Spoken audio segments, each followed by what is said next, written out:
Okay guys, today I'm going to show you how to change the brake pads and rotors on a 2002 Pontiac Grand Am. The first thing we'll have to do is pop the hood and locate the master cylinder. We'll want to remove the cap to the master cylinder and just set that to the side. I'll explain that later. Next, we'll go ahead and remove the front wheels.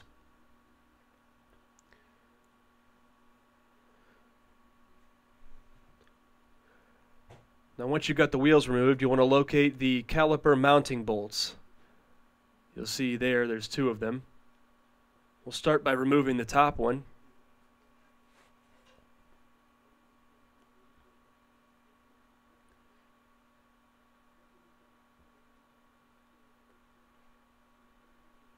You can see I'm holding the caliper guide pin with my left hand as I'm unscrewing with my right. Now you may have to use a wrench to hold the guide pin, which you'll see later in the video. Now I'm just going to remove the lower one.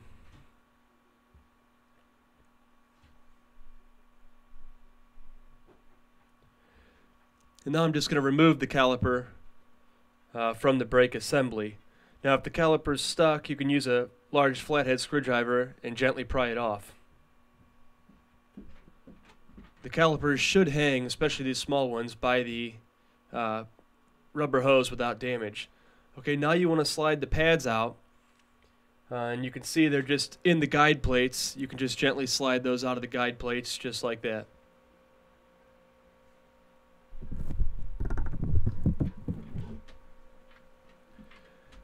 Now to remove the guide plates, I'll just use a flathead and just gently tap those out.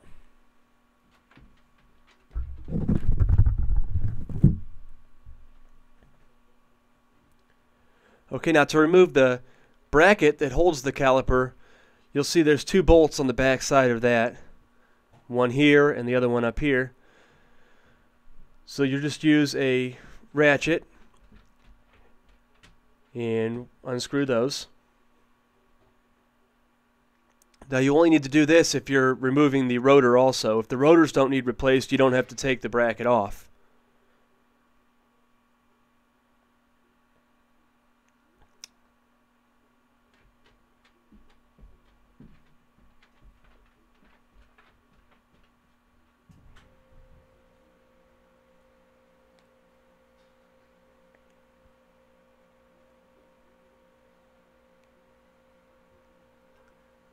Now both bolts are out and you can see the bracket is loose. To remove the rotor, just give it a wobble. Sometimes they're stuck on. This one I had anti-seize on it, so it came right off. And I'll show you where to apply that anti-seize when we put it back together. And that was the dog outside helping me. Now to remove the parts on the bracket and clean everything, you can just slide the guide pins out and then gently remove the seals. And then I'm just going to collapse this seal back and remove the other one. And then I'll just use some brake parts cleaner and spray the brake parts cleaner down into the guide holes, as well as onto the pins and the plates.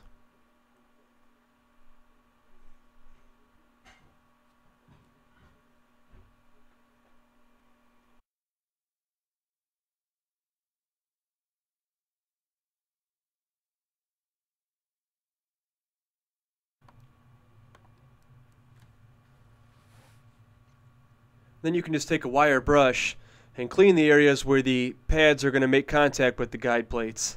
This is going to be very important so that the pads move freely on the plates. And then you can take the bracket and make sure that the areas where the plates go on those, make sure those are clean so that the plate sits flat on the bracket. And that way the pads will never be bound up in there.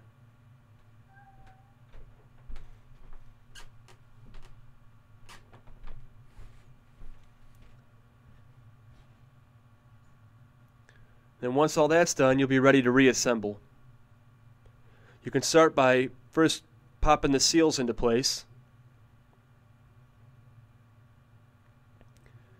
And then you can take the guide pins and just dip those into some grease. And then work the grease down into the holes. And you can see I kind of work those up and down, spin them around a little bit to make sure that I coat the whole bore with the grease. And then the pins will just pop into place once they're pushed all the way in.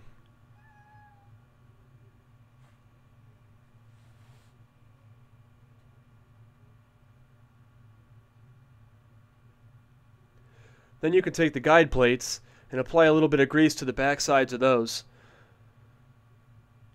And this will help in the future whenever you remove the guide plates. They won't be stuck to the bracket.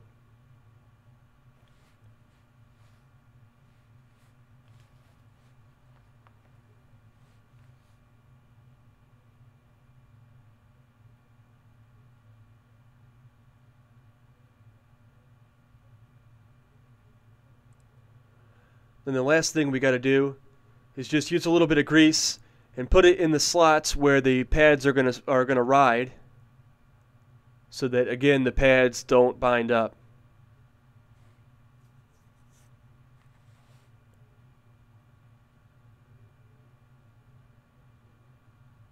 And then the bracket's ready to be reinstalled. But before we reinstall it and put everything together, we got to push the piston back on the caliper. So we'll use the old pad. First you can spray a little brake parts cleaner on it just to remove any loose dirt and debris so that you don't push that back into the caliper. And then we can just use an old pad and place that in the caliper. And then we'll use a C-clamp and just slowly push the piston back in its bore. And you want to make sure that you do this slowly, and you want to keep the piston evenly being pushed evenly back so that it doesn't get cocked in the bore, or you may damage the bore and you'll have to replace the whole caliper. So you can see I'm just going nice and slow and making sure that it goes back evenly.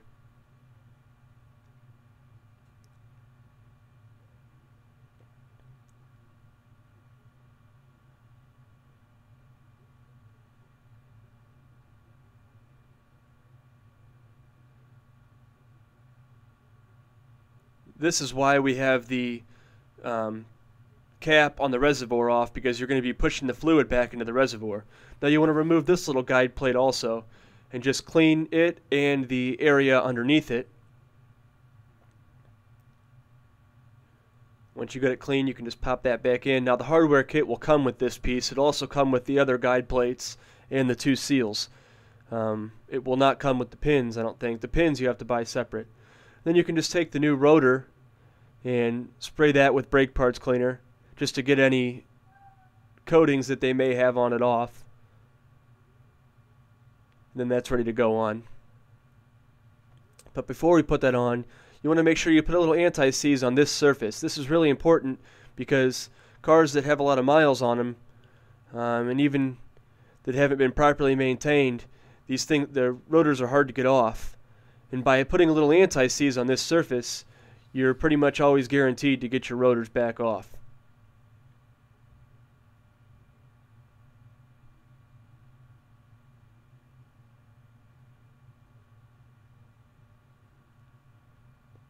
And then you're ready just to slide the rotor right on, just like that. And then we can put some anti-seize on the bolts that hold the bracket on. And then it's time to bolt the bracket on. And you can see I've already got the guide pins installed.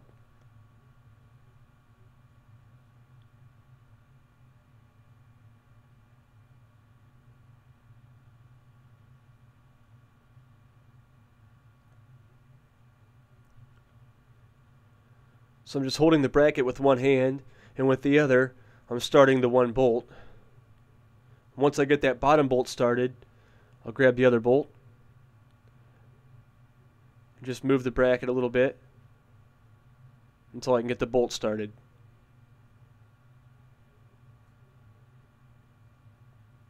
And you can go ahead and tighten those two bolts down.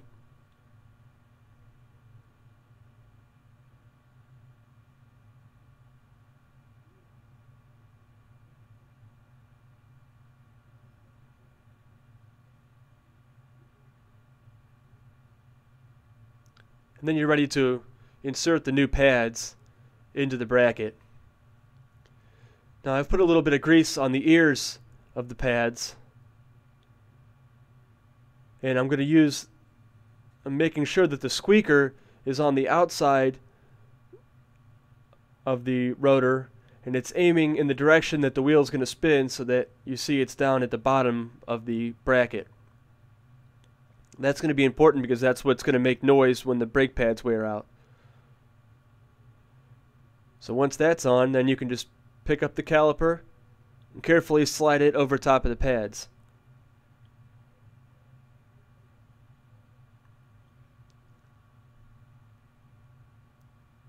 And then you can install the caliper mounting bolts.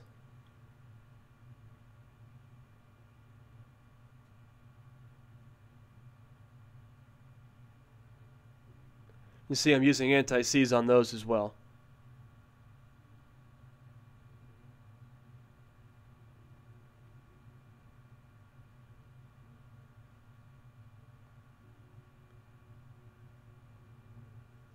Now once you get both those in, you'll have to go back and use a wrench and hold the guide pin with the wrench while you tighten with the ratchet. This is what I was explaining earlier. And as long as you use anti-seize on it, you won't have to even use the wrench to get the bolts out normally. A lot of guys will use Loctite on these because of fear of them coming out, but I've never had a problem with that, and the anti-seize really makes the job a lot easier. So you can see there, the job is totally completed. Now don't forget to reinstall your cap on your reservoir, and then before you drive the car, you want to get inside and just very gently pump the brakes a couple times until you feel the pedal firm up. So you can see there it only took a couple pumps and the pedal firmed right up. Now the parts that we used were we used the brake parts cleaner. You may need to add brake fluid depending on the job. The C-clamp and the flathead screwdriver, the wire brush and the anti-seize, and the ratchet and a couple sockets. And that's pretty much it. If you guys got any questions or comments, leave them below, and thanks for watching.